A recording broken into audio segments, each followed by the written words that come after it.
Buenas, bienvenidos, bienvenidas una noche más. Soy Asel y esto es Asel Medium Podcast, donde cada historia nos trae un mensaje del otro lado. Hoy, como ya sabéis, que le dimos otro enfoque al podcast. Hoy venimos a hablar de sueños premonitorios. Sois muchos los que me preguntáis por los sueños premonitorios. Algunos, de hecho, habéis tenido. He recibido experiencias que habéis tenido de sueños sobre avisos, por ejemplo, de un ser querido que se marchaba y al poco tiempo este ser querido pues fallecía.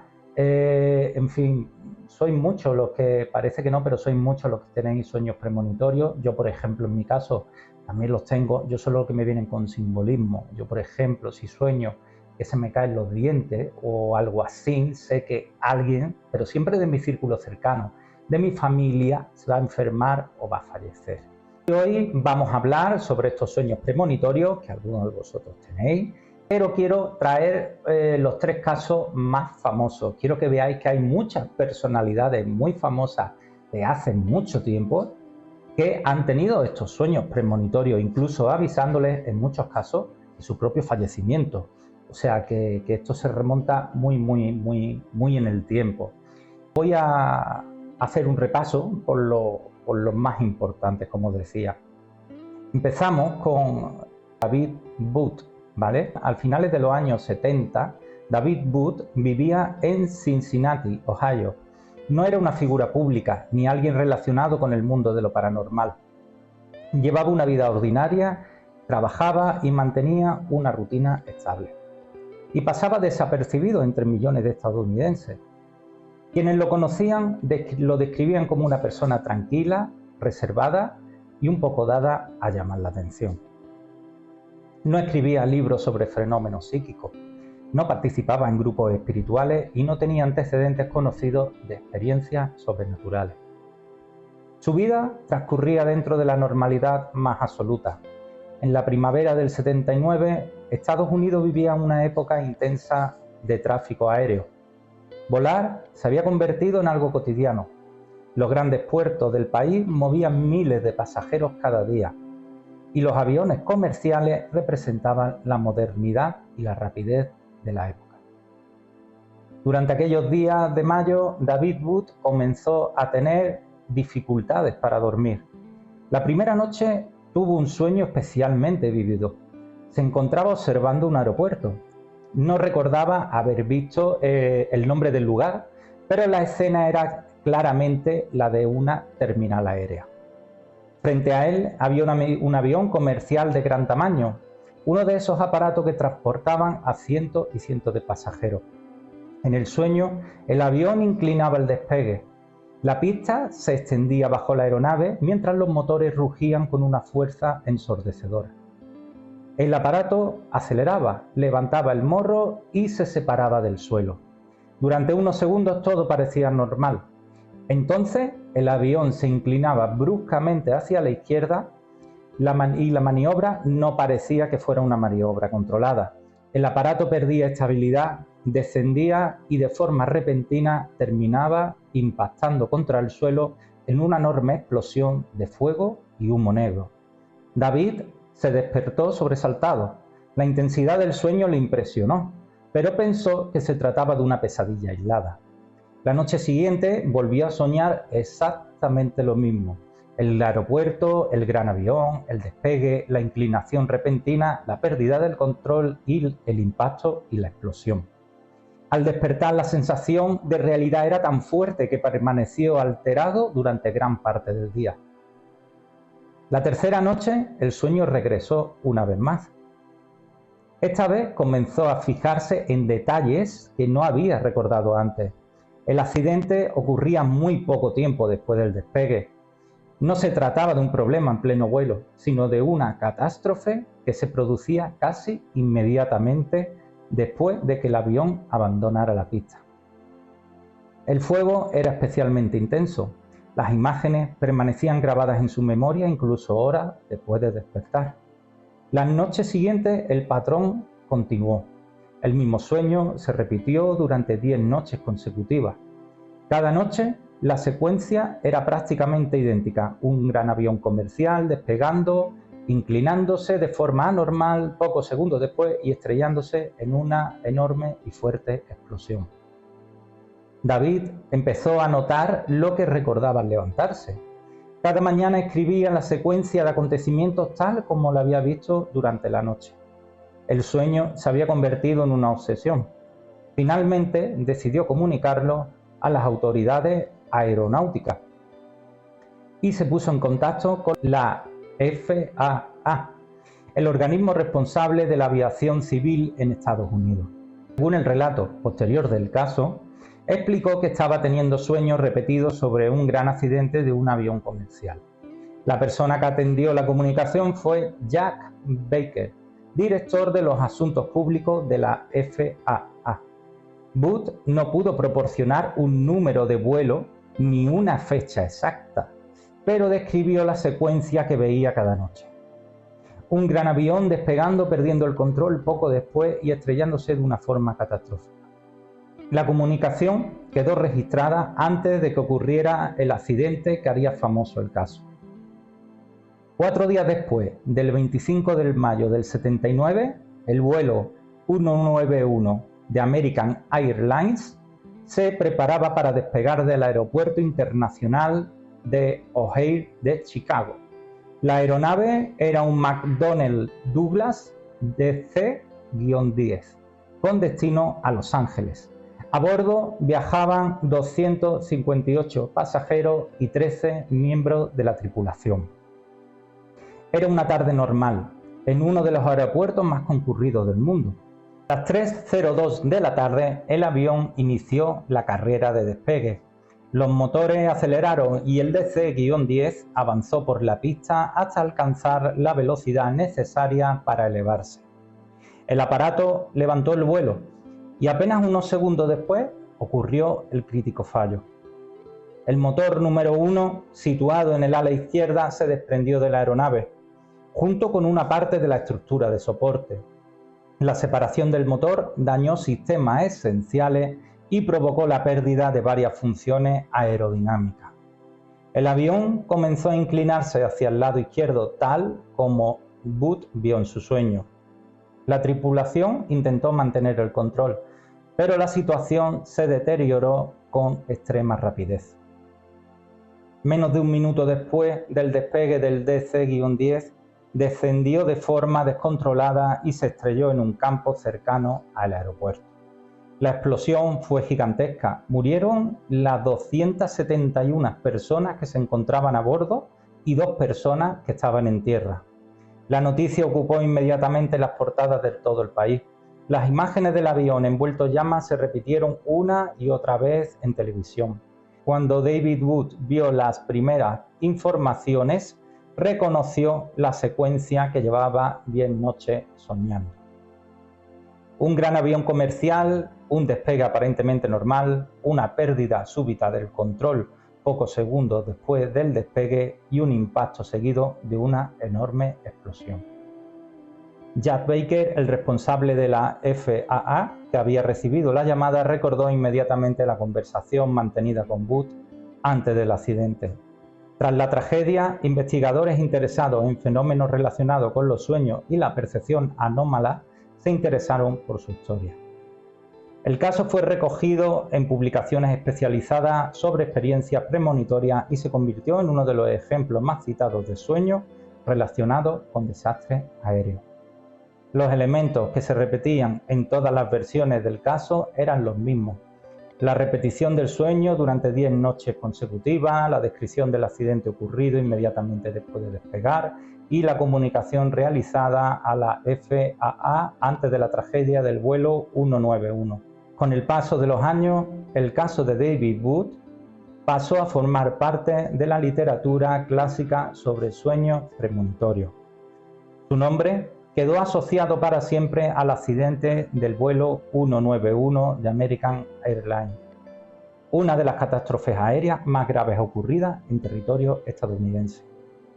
La historia se siguió citando en libros, documentales y recopilaciones de experiencias premonitorias, como el relato de un hombre corriente que durante 10 noches de mayo del año 1979, soñó repetidamente con un gran avión que despegaba, perdía el control y se estrellaba en una explosión de fuego, y que comunicó ese sueño a las autoridades aeronáuticas antes de que el vuelo 191 de American Airlines se estrellara pocos segundos después de despegar del aeropuerto O'Hare de Chicago el 25 de mayo de 1979.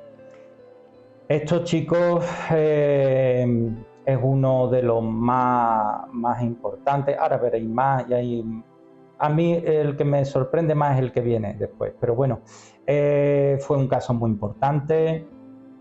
Este tipo de sueños, evidentemente, bueno, pues no le hicieron caso, tiene este tipo de sueños, no le hacen caso, y bueno, y al final sucede la tragedia. El otro día hablé con una clienta y le dije que los sueños premonitorios, para que sepamos diferenciar un sueño premonitorio, se suele repetir en el tiempo. Se repite en el tiempo y te dejan una sensación muy fuerte, muy vivida, recuerdas todo con mucho detalle y te deja un impacto emocional fuerte. Es como diferenciar un encuentro con un familiar de un sueño. Es lo mismo, se utiliza igual. El impacto emocional es el mismo, te levantas con una fuerte sensación como de haber vivido ese momento con ese familiar, ¿no? Entonces, eso es lo que yo diría para saber sobre los sueños premonitorios, cómo diferenciarlos, ¿no? Vale, el siguiente caso es uno de los que más me gusta, ¿vale? Y es sobre Abraham Lincoln. Abraham Lincoln nació el 12 de febrero de 1809 en una pequeña cabaña de madera en Kentucky. Su infancia transcurrió en un entorno rural y humilde, rodeado de bosque, campo y largas jornadas de trabajo físico. La familia apenas tenía recursos y gran parte de su niñez estuvo marcada por la sencillez y el esfuerzo. Cuando Abraham tenía 9 años, su madre murió de una enfermedad. Aquella pérdida lo afectó profundamente y contribuyó a formar el carácter reflexivo y melancólico que muchos describirían más tarde. A diferencia de otros políticos de su época, Abraham apenas recibió educación formal. Aprendió a leer prácticamente por su cuenta y desarrolló una pasión extraordinaria por los libros.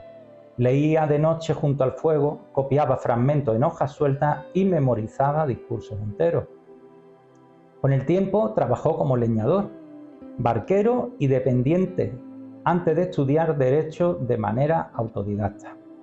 Se convirtió en abogado en Illinois y ganó fama por su honestidad y su capacidad para explicar asuntos complejos con una claridad poco común.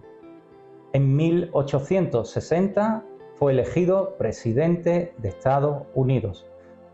Durante la Guerra de Secesión, trabajó durante jornadas interminables y soportó una enorme presión política y emocional. Sus colaboradores recordaban que a menudo permanecía despierto hasta la madrugada leyendo informes y escribiendo documentos. Abraham era una persona especialmente sensible a los sueños. Varias personas de su entorno comentaron que prestaba atención a ciertas experiencias oníricas y que en ocasiones las contaba con gran serenidad. A comienzos de abril del 1865, la guerra estaba prácticamente terminada. La rendición del ejército confederado había llenado Washington de celebraciones. Las calles estaban cubiertas de banderas y la ciudad vivía un ambiente de alivio después de años de conflicto. La noche del 11 de abril de 1865, 3 días antes de su muerte, Abraham tuvo el sueño que más tarde sería recordado por la historia. Según el relato transmitido por su amigo Ward Hill Lemon, el presidente contó el sueño al día siguiente en la Casa Blanca. Explicó que se había acostado tarde y que mientras dormía sintió de repente que despertaba dentro de la propia Casa Blanca. El sueño comenzaba con un silencio absoluto.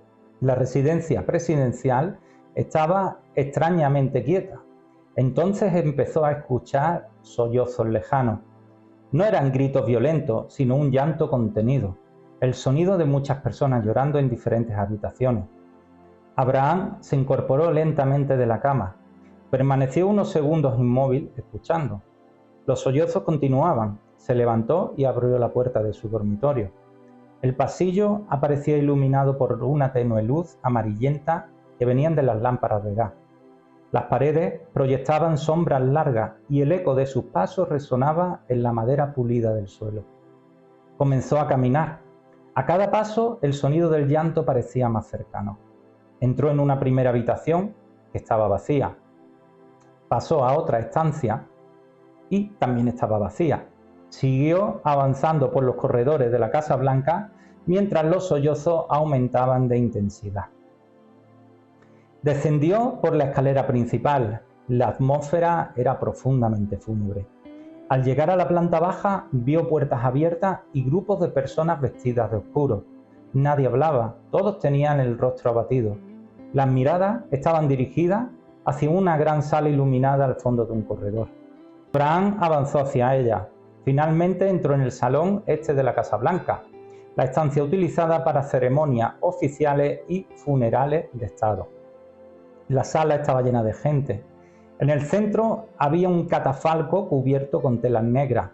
Catafalco es como un soporte elevador, ¿no?, que ponían en el centro donde iba el ataúd, ¿vale? Normalmente lo cubría una lona negra, ¿vale? Y quedaban en medio, ¿no? Como para que fuera lo principal, ¿no? Para que estuviera el cuerpo y pudiera ir pasando la gente para velarlo. De todas formas, aquí arriba os voy a dejar la definición exacta de lo que es. Sobre él descansaba un ataúd. A ambos lados del féretro había soldados inmóviles haciendo guardia de honor. Las personas presentes lloraban en silencio. Abraham se acercó a uno de los soldados y preguntó: ¿quién ha muerto en la Casa Blanca? Y el soldado le respondía: el presidente ha sido asesinado. En ese instante, según contó, un gran lamento recorría la sala y él se despertaba bruscamente. El sueño le causó una impresión tan intensa que decidió relatarlo al día siguiente durante una conversación en la Casa Blanca. Quienes lo escucharon recordaron que lo contó con una seriedad poco habitual en él.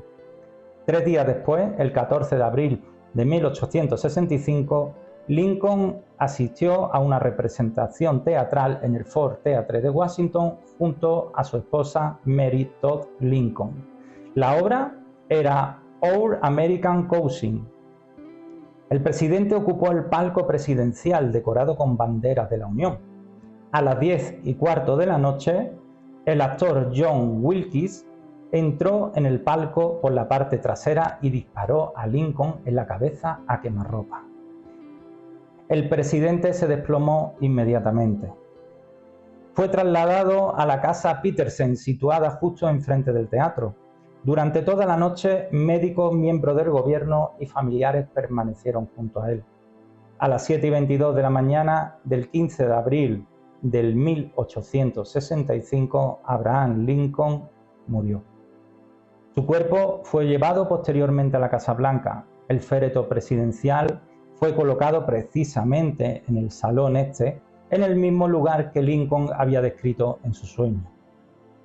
La estancia fue preparada para el velatorio oficial y se instalaron los cortinajes oscuros que él vio en su sueño y guardias militares y una capilla ardiente alrededor del ataúd presidencial. Miles de personas desfilaron ante el cuerpo del presidente muerto. Las escenas del funeral mostraban exactamente los elementos y detalles que Lincoln había relatado días antes. Edward Hill Lemon publicó posteriormente el relato del sueño que tuvo en su biografía, en la biografía de Lincoln. Y desde entonces el episodio se convirtió en uno de los casos más conocidos de sueños premonitorios asociados a una figura histórica. Este sin duda es uno de los más interesantes a mi modo de ver, cómo él ya predijo su fallecimiento. Claro, si hoy en día no hacemos mucho caso a este tipo de sueños, pues imaginaros en aquel entonces, ¿no? Puesto que si él hubiera tomado un poquito en serio aquel sueño, pues a lo mejor, bueno, pues hubiera llevado más escoltas, hubiera preparado más protección en un sitio público cuando fue a ver la obra y quizá no fuera sido asesinado al menos ese día, ¿no? Hubiera podido evitar esto. En fin, bastante interesante. A mí me fascina todo esto, bueno, ya lo sabéis, yo me imagino que a vosotros también. Y bueno, espero que lo estéis disfrutando. Vamos con el tercer y último relato, ¿vale? Que se llama y trata sobre Andrew Bailey. Nació en Reino Unido a comienzos de la década de 1970. Creció en una familia británica de clase media y desde joven mostró interés por los negocios y por desarrollar una carrera internacional. Era descrito como un muchacho inteligente, sociable y con una personalidad abierta. Durante su adolescencia estudió en Inglaterra y con el paso de los años decidió trasladarse a Estados Unidos para trabajar en Nueva York. La ciudad representaba para él la oportunidad de construir una carrera en el mundo financiero y de formar una vida independiente lejos de su país natal. A finales de los años 90 vivía en Manhattan y trabajaba en el distrito financiero muy cerca del complejo del World Trade Center. Su vida transcurría con la rutina habitual de un joven profesional en Nueva York. Largas jornadas de trabajo, reuniones, desplazamientos por la ciudad y planes de futuro. Sin embargo, según relataron después sus familiares y amigos, existía un aspecto de su vida que lo acompañaba desde hacía años y que él mismo comentaba en numerosas ocasiones. Andrew tenía un sueño recurrente. No era un sueño confuso, ni cambiaba cada vez que le aparecía este sueño. La secuencia era siempre la misma. El sueño comenzaba de noche. Andrew se encontraba solo en su casa. Todo estaba en silencio, no se oían coches, voces ni ningún sonido procedente del exterior. La atmósfera era extrañamente quieta, como si el tiempo se hubiera detenido. De repente, alguien llamaba a la puerta. No era un golpe violento, eran varios toques lentos, deliberados y espaciados entre sí. En el sueño, Andrew sentía inmediatamente una profunda inquietud. Se levantaba y comenzaba a caminar por el pasillo de la casa. La iluminación era tenue y las sombras se alargaban por las paredes. A medida que se acercaba a la entrada, la sensación de angustia aumentaba. Llegaba finalmente a la puerta, permanecía unos segundos inmóvil frente a ella. Entonces giraba el pomo y abría. Al otro lado encontraba una figura completamente vestida de negro. Era una presencia alta y silenciosa. No podía distinguirle el rostro, la oscuridad ocultaba sus facciones. La figura permanecía inmóvil en el umbral de la puerta. Andrew describía aquella presencia como la muerte. Lo que más le impresionaba era que la figura no pronunciaba ninguna palabra, no hablaba, no hacía gestos, simplemente permanecía allí observándolo. Aún así, Andrew decía recibir perfectamente el mensaje. La sensación que recibía era clara e inmediata. La figura había venido a avisarle de que regresaría por él antes de que cumpliera los 30 años. La comunicación no era verbal, era una certeza que aparecía directamente en su mente. Aquí quiero hacer un alto. Esto es como con las almas, ¿no? No hablan directamente, es todo pensamiento, es todo certezas directas. Es así, no hay un lenguaje como hacemos aquí, no un lenguaje humano como hablamos aquí. Es todo de pensamiento, es todo, te aparece en esas palabras de golpe. Entonces, bueno, después de esto que quería aclarar, era una certeza que aparecía directamente en su mente, como decíamos. Después de transmitir ese mensaje, la figura seguía inmóvil unos instantes y luego desaparecía en la oscuridad. En ese momento, Andrew se despertaba sobresaltado. El sueño no ocurrió una sola vez, se repitió durante años. Aquí lo que venimos es lo que os explicaba antes, ¿vale? Que este tipo de sueño es recurrente y se repite en el tiempo. Siempre exactamente igual. La noche, los golpes, la puerta, el pasillo oscuro, la figura negra en el umbral y la certeza de que la muerte volvería antes de que cumpliera los 30 años. Con el tiempo comenzó a contar la experiencia a personas cercanas. Al principio la relataba como una simple pesadilla especialmente vivida. Más tarde empezó a hablar de ella con mayor serenidad. Familiares y amigos recordaron después que Andrew mencionaba con frecuencia que no llegaría a los 30 años. La repetición constante del sueño era lo que más le impresionaba. No cambiaba nada del escenario, no aparecían elementos nuevos, era siempre la misma escena repetida una y otra vez a lo largo de los años que tuvo este sueño. Y en el verano del 2001, Andrew tenía 29 años. Faltaban pocos meses para que cumpliera 30. A principios de septiembre volvió a tener otra vez el sueño. Según el relato difundido de su entorno, la experiencia fue especialmente intensa. La figura negra aparecía una vez más, permanecía inmóvil sin hablar, y Andrew sintió de nuevo la misma certeza. La muerte regresaría antes de que cumpliera la treintena. Ese último sueño ocurrió el 9 de septiembre de 2001. La mañana del 11 de septiembre comenzó como cualquier otra jornada laboral.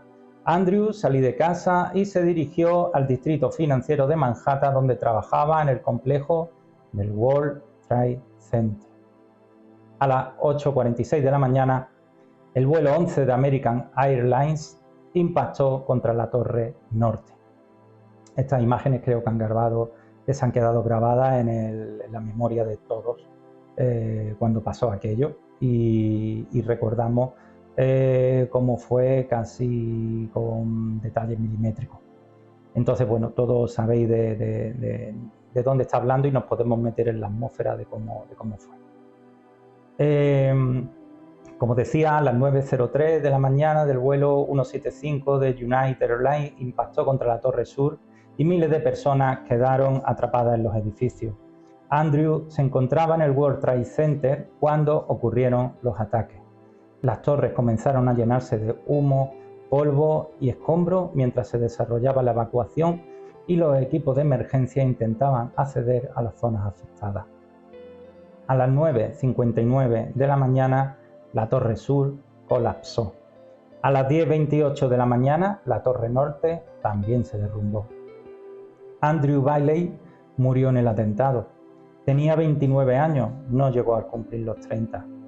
Después de los ataques, familiares y amigos comenzaron a contar públicamente la historia del sueño recurrente que Andrew había mencionado durante años.